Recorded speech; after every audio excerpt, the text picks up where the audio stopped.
સુરત કે જ્યાં ભાજપના જ કોર્પોરેટરે મહાનગરપાલિકાની પોલ ખોલી નાખી છે। દારૂની ભઠ્ઠીઓ, કેમિકલના આઉટલેટ અને તબેલાના કારણે તાપી નદી પ્રદૂષિત બની રહી છે। ભાજપના કોર્પોરેટર કૃણાલ સેલરે મહાનગરપાલિકાની પાણી સમિતિના વાઇસ ચેરમેન પણ છે। તાજેતરમાં ડ્રોન સર્વેલન્સ દરમિયાન તાપી નદીના 3 કિલોમીટર વિસ્તારમાં એક દારૂની ભઠ્ઠી, 3 કેમિકલના આઉટલેટ અને ગેરકાયદે તબેલો મળી આવ્યા છે। આ તમામ પ્રવૃત્તિઓ નદીમાં સીધા જ ઝેરી પદાર્થો છોડે છે અને જેનાથી નદીનું પાણી અત્યંત દૂષિત થઈ ગયું છે। પાણી સમિતિના વાઇસ ચેરમેન હોડીમાં બેસી અને અંદર ગયા રાંદેર અને અટવા ઝોનમાં દૂષિત પાણી શા માટે આવી રહ્યું છે તેની તપાસ કરી। એ જાણવા માટે જ્યારે સર્વે કર્યા ત્યારે નીકળ્યા ત્યારે તાપી નદીના 3 કિલોમીટર રેન્જમાં સર્વે કર્યો ત્યારે જાણવા મળ્યું હતું કે દારૂની ભઠ્ઠી, 3 જગ્યાએ કેમિકલના આઉટલેટ, અનેક જગ્યાએ ગેરકાયદે તબેલો ધમધમી રહ્યો છે। તો આ જે દ્રશ્યો છે તે આપ જોઈ રહ્યા છો। ડ્રોન સર્વેલન્સની મદદથી આ પાણીને દૂષિત કરનાર 3 એકમો ઝડપાયા છે।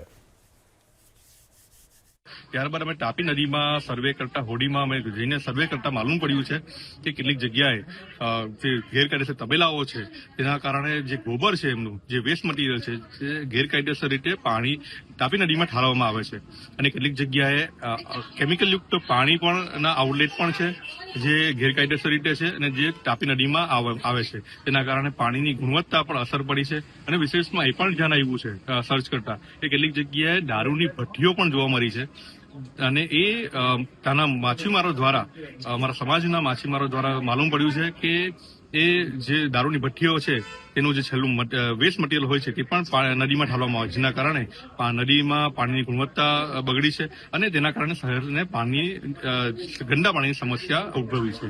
હાલમાં તો 2.5 થી 3 કિલોમીટર જ અમે સર્ચ આઉટ કર્યું છે અને એક જગ્યાએ દારૂની ભઠ્ઠી મળી છે, 2 થી 3 જગ્યાએ અમે કેમિકલના આઉટલેટ્સ મળ્યા છે અને એક જગ્યાએ તબેલાનો એ મળ્યા છે। હવે આગળની શું કાર્યવાહી રહેશે?